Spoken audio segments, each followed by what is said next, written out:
მართლა როგორც ვთქვათ, ბოლოდინი ქონდა გამამტყუნებელი განაჩენის, იქიდან გამომდინარე, რომ ზოგადად არ დაუშვებს სასამართლო აღნიშნულ საქმეზე პრეცედენტებს, სამწუხაროა ეს, ძალიან სამწუხაროა, რადგან სასამართლო და საერთოდ მართლმსაჯულება უნდა ეყრდნობოდეს კანონის უზენაესობას, თუმცა დღევანდელ დღეს კანონის უზენაესობაზე ზედმეტია საუბარი.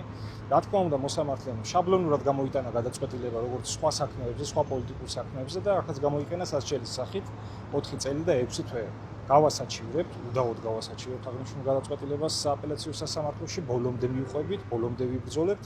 დღეს მოსამართლემ განუმარტა, რომ შეწყალებაზე მიმართვის უფლება აქვს მსჯავრდებულებს, თუმცა მსჯავრდებულებმა დააფიქსირეს თავიანთი პოზიცია და თქვეს, რომ არაპირებენ შეწყალებაზე მიმართონ პრეზიდენტს და აქედან გამომდინარე ჩვენი პოზიციაც არის ბოლომდე ბრძოლა. თუმცა სიმართლე რო გითხრათ, მე არ მგონია, რომ სასამართლომ დიდად თავი მოიკლას რაიმეს დასაბუთებით და არც გქონდა რეალურად მოლოდინი, რომ რაღაც სასწაული მოხდებოდა და მაინც და მაინც დღეს აღნიშნულ სისხლის სამართლის საქმეზე ასე ვთქვათ, კანონის უზენაესობას ვიხილავთ. რა თქმა უნდა, არა. მოულოდნელი არ იყო და ვიბრძოლებთ ბოლომდე. ეს განაჩენი არის უკანონო, პირდაპირ გეუბნებით, სრული პასუხისმგებლობით უკანონოა. ჩაგუბარდება ჩვენ გარკვეულ ვადაში დასაბუთებული განაჩენი, ეს ფორმალურად ქვია დასაბუთებული, თორე პირობას ვიძლებ, აი ახლაც კი, ამ მომენტშიც კი რომ შეუძლებელია მოსამართლე უბრალოდ ვერ დაასაბუთებს ამ ბრალდებას, რადგან ამ სისხლის სამართლის საქმეში არ არსებობს არც ერთი პირდაპირ ხასიათის მტკიცებულება, რომელიც გონივრულ ეჭვს მიიღო დაადასტურებდა ჩვენი დაცვის მეშვეობების ბრალეულობას.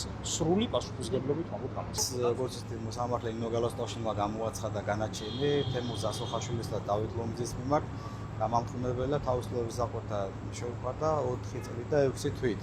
ჩვენი მხრიდან როგორც დაცვის მხრიდან რა თქმა უნდა არალევანტური არის ეს განაჩენი, არ შეესაბამება იმ მტკიცებულების სტანდარტის შეფასების მიხედვით,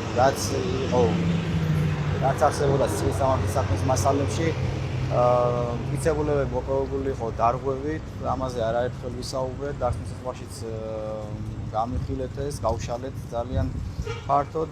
მაგრამ როგორც ჩანს სასამართლომ ეს არ გაითვალისწინა და გამოიტანა გამამტყუნებელი განაჩენი. რაც შეეხება გასაჩივრების ეტაპზე ნაწილში, ვაპირებ რა თქმა უნდა გასაჩივრებას, როგორც კი განაჩენს ავიღეთ და იქნება დასაბუთება, გავანალიზებთ დასაბუთებას თუ რაში გამოიტანა გამამტყუნებელი განაჩენი, როგორ იმსჯელა მოსამართლემ და მაგის მიხედვით იმსჯელებთ ჩვენს.